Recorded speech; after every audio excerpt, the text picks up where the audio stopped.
So it's not going very well for him, which I think is very important because the stakes are huge. I just want to very briefly talk about that, and then I'll stop. I think the stakes are our very nature as a country. I think the stakes are whether American exceptionalism will continue to exist or not, as it has throughout the centuries in this country. And I just want to hit 4 points that I think characterize American exceptionalism, very briefly. One, we've always been a commercial society. If you look through the centuries of Western history, there have been 3 great maritime powers. There are the Dutch, there are the English, then there are us. They all had large navies, sophisticated financial systems, and they are concerned about increasing national wealth through commerce. That is who we are. It's who we've always been. You look at Jamestown. What started Jamestown? The Virginia Company. What was the Virginia Company? A profit-seeking corporation. You look at the uptight Puritans in New England at the very beginning. Many of them would write on their ledgers, in the name of God and of profit. And they made profit. And there was never anything wrong with making profits in this country. Even before the American Revolution, on a per capita basis, we were the wealthiest country on earth. So one, we've always been a commercial society. 2, always been a middle-class society concerned with individual advancement. The Marxists, when they used to talk down about America, they would say America's run by an executive committee of the bourgeois. That was an insult, but it was basically true. It was basically a very good thing. And if you want to get at a figure who really represents the striving nature of our society, there's no one better than our most important de facto founding father, who was Abraham Lincoln.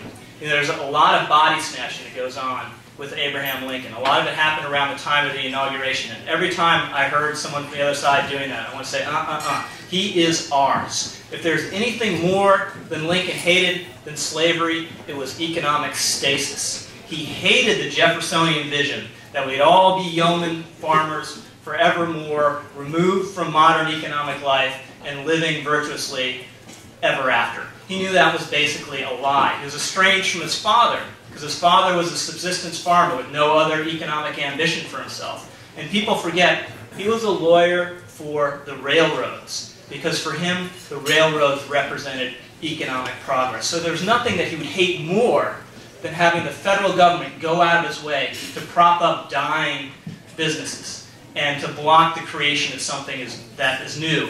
And Abraham Lincoln really captured the genius of our middle-class society and the ethic of striving when he said, what happens in this country is first you labor for someone else, then you labor for yourself, then you hire others to labor for you. That really captures it. That's the second aspect of American exceptionalism. The third is we've always sort of garnered our national power and spread it around the world. There was never a time when we were in an idyllically isolationist country. Thomas Jefferson and George Washington, they talked about this country becoming an empire of liberty, in Jefferson's words. Now this is why we very quickly conquered the continent. And this is an aspect that had a fierceness to it. It was connected to Andrew Jackson, the Jacksonian tradition, which in turn is connected with the Scotch-Irish heritage in this country. The Scotch-Irish came from the borderlands of Scotland. They're very warlike people. If they had a slogan, it would have been, we came, we saw, we killed and maimed. Okay? They weren't very nice to the Indians, which was a dreadful thing. They eagerly participated in every early American war, and Andrew Jackson really captured this himself. Andrew Jackson, I mean, is really a mean son of a bitch. Think about, in Connecticut terms, like Lowell Weicker, except for he might kill you. Okay?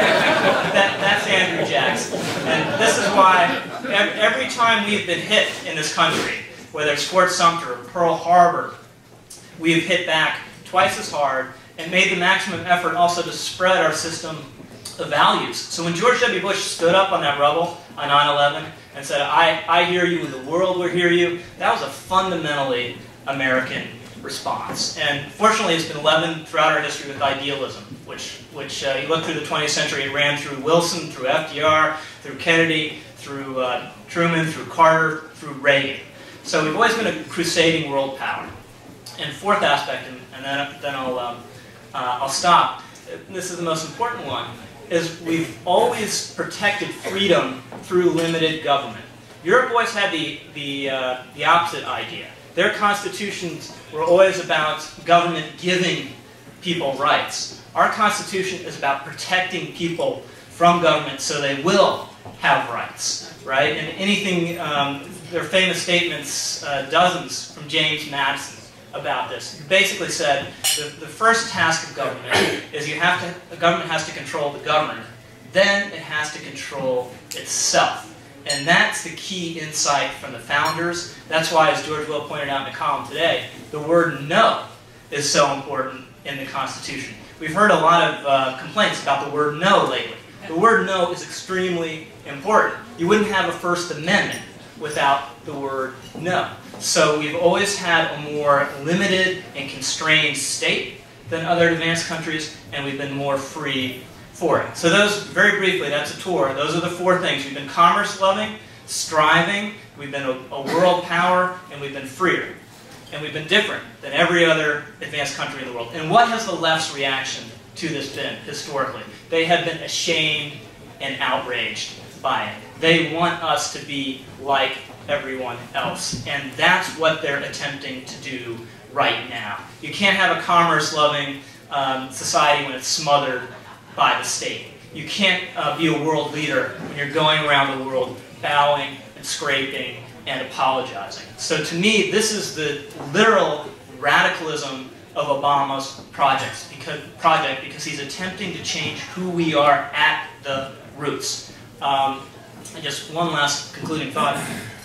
The founders loved a statement in a play called Cato, which they had all read, and is that we can't guarantee success, but we can deserve success. And I really think that should be our call as conservatives. We need to understand and know in the marrow of our bones why we love this country, and then we got to fight like hell for it. And I'm very optimistic. I've been optimistic all along. There are more reasons to be optimistic every day. But if all else fails, I'm with Bismarck, who reportedly once said that God looks after fools, drunkards, and the United States of America. Any better. Thank you very much.